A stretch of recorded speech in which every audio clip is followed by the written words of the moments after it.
সালাম আলাইকুম ভাই, আপনার নাম কি? আপনার বাড়ি কোথায়? সাহেবের হাট। আপনি বাজার শুরু হওয়ার আগে কতটা গরু এনেছেন? এই 10টা পার পিস আনুমানিক দাম কত হতে পারে? যেমন এই কালোটাই দাম পড়বে কত আনুমানিক?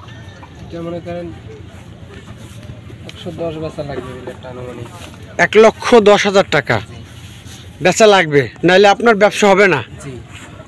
গরু কি আরো আনবেন না এইগুলোই শেষ? আশা আছে আরো আনবো।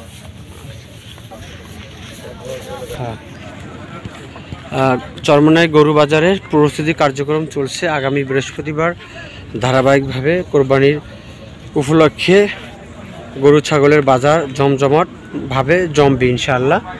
7 তারিখ থেকে শুরু হবে, কোরবানির একদিন আগে বন্ধ হবে। আজ হচ্ছে 5 তারিখ।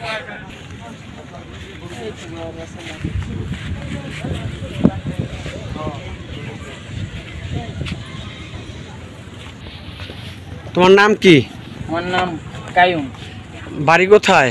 আমার বাসা চরবাড়িয়ায়। চরবাড়িয়া। তুমি এই কোরবানি উপলক্ষে চরমনাই বাজারে কয়টা গরু এনেছো?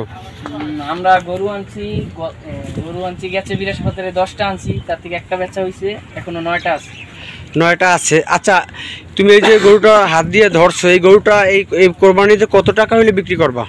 এই গরুটা বিক্রি করার মতো সেরকমই না, দাম চাইতেছি 2,80,000। 2,80,000। আর যদি কাস্টমারে কত কইলে বা তোমার মনে আছে আমি এই কয়টা কইলে ছাড়িয়ে দেবো, আনুমানিক সেই রকমের হইলে মনে করেন 2,40,000 বা 50 এই রকমের হইলে ছাড়িয়ে দিন।